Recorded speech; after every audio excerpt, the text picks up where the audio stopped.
రేపు తిరుపతిలో జరిగే కూటమి ప్రభుత్వ విజయోత్సవ సభకు జోరుగా ఏర్పాట్లు జరుగుతున్నాయి. తిరుపతి రూరల్ దామినేడు సమీపంలో సుమారు 20 ఎకరాల విస్తీర్ణంలో దాదాపు 30,000 మంది కూర్చునే విధంగా ఏర్పాట్లు జరుగుతున్నాయి.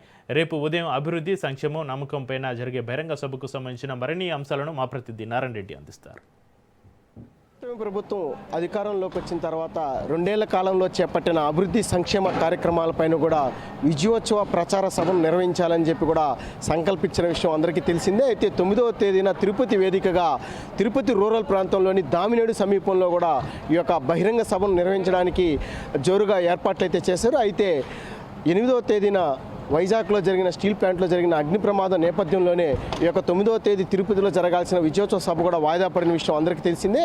అయితే 12వ తేదీకి ఈ యొక్క బహిరంగ సభను కూడా కూటమి ప్రభుత్వం వాయిదా వేయడం జరిగింది. ఇందులో భాగంగా అంటే 3 ప్రాంతాలలో 3 అంశాలపైన కూడా ఈ యొక్క బహిరంగ సభను నిర్వహించాలని చెప్పి కూడా కూటమి ప్రభుత్వం నిర్ణయం తీసుకుంది. అందులో భాగంగా మొదట శ్రీవారి పాదాల చెంత తిరుపతి వేదికగా ఈ యొక్క బహిరంగ సభను నిర్వహించాలని చెప్పి జోరుగా ఏర్పాట్లు చేశారు. అయితే ఆ తర్వాత విశాఖ, అమరావతిలో కూడా నిర్వహించడానికి కూడా యొక్క ప్రణాళికలు సిద్ధం చేశారు. అయితే వైజాగ్లో 8వ తేదీన జరిగిన ఈ యొక్క స్టీల్ ప్లాంట్ అగ్ని ప్రమాదం నేపథ్యంలోనే ఆ యొక్క 2 ప్రాంతాల్లో కూడా బహిరంగ సభను వాయిదా వేసి తిరుపతి వేదికగానే రాష్ట్ర వ్యాప్తంగా ఈ యొక్క సభను నిర్వహించాలని చెప్పి కూడా కూటమి ప్రభుత్వం నిర్ణయించింది. ఇందులో భాగంగానే దామినేడు సమీపంలోని సుమారు 20 ఎకరాల విస్తీర్ణంలో 30,000 మంది లబ్ధిదారులతో కూడా ఈ యొక్క బహిరంగ సభను నిర్వహించాలని చెప్పి కూడా ఏర్పాట్లు కూడా చురుగ్గా జరుగుతుంది. రేపు ఉదయం 11 గంటలకు కూడా కూటమికి సంబంధించిన ముఖ్య నేతలు రాష్ట్ర ముఖ్యమంత్రి నారా చంద్రబాబు నాయుడు, డిప్యూటీ సీఎం పవన్ కళ్యాణ్తో పాటు బీజేపీ రాష్ట్ర అధ్యక్షుడు మాధవ్ కూడా ఈ యొక్క సభకు హాజరు కాబోతున్నారు. అలాగే మంత్రులతో పాటు, రాష్ట్ర మంత్రులతో పాటు కేంద్ర మంత్రులు, అలాగే ఎమ్మెల్యేలు, ఎమ్మెల్సీలు కూడా ఈ యొక్క బహిరంగ సభకు కూడా హాజరు కాబోతున్నారు.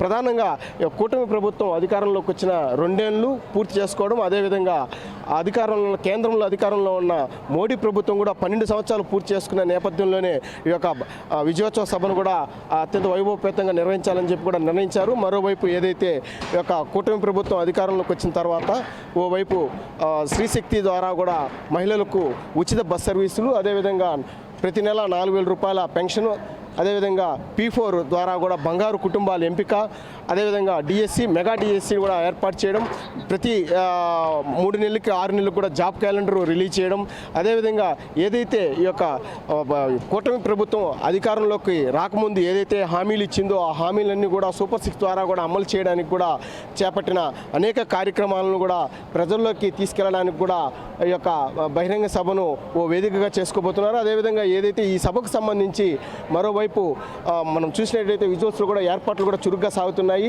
ఈ సభ ద్వారానే అంటే సుమారు 30,000 మంది లబ్ధిదారులు కూడా ఈ యొక్క బహిరంగ సభకు హాజరవుతారని చెప్పి కూడా పోలీసులు అంచనా వేస్తున్నారు. మరోవైపు ముఖ్య నేతలు హాజరు కానున్న ఈ యొక్క బహిరంగ సభకు కూడా భారీ స్థాయిలో కూడా 3 అంచెల బందోబస్తును కూడా ఏర్పాటు చేస్తున్నారు. సుమారు 2,000 మందితో కూడా ఈ యొక్క సిబ్బందిని కూడా ఈ యొక్క బందోబస్తుకు నియమించినట్టు కూడా తెలుస్తుంది. మరోవైపు జిల్లా కలెక్టర్, అలాగే జిల్లా ఎస్పీ, స్థానిక ఎమ్మెల్యే పులివర్తి నాని కూడా నిరంతరం ఈ ఏర్పాట్లు కూడా ఎప్పటికప్పుడు పర్యవేక్షిస్తున్నారు. మరోవైపు ప్రజలకు ఎలాంటి ట్రాఫిక్ ఇబ్బందులు కూడా కలగకుండా కూడా దానికి తగినట్టుగా కూడా ఏర్పాట్లు చేస్తున్నారు. ప్రధానంగా ఈ యొక్క బహిరంగ సభలో కూడా 6 లబ్ధిదారుల ద్వారా కూడా ఈ యొక్క మాట్లాడే ప్రయత్నం కూడా చేస్తున్నట్లు కూడా తెలుస్తుంది. పూర్తిగా ఈ యొక్క సభకు సంబంధించి సభా ప్రాంగణం బయట 20 స్టాళ్లతో కూడా అన్ని విభాగాలకు సంబంధించిన శాఖలకు సంబంధించిన వాళ్ళు కూడా స్టాల్స్ కూడా ఏర్పాటు చేసి ప్రజలకు కూడా పూర్తి స్థాయిలో ఆ యొక్క విజయోత్సవానికి సంబంధించిన ఏ సంక్షేమ అభివృద్ధి కార్యక్రమాలు చేపట్టారో వాటన్నిటి కూడా తెలియజేసే విధంగా కూడా ఈ యొక్క తిరుపతి విజయోత్సవ సభ కూడా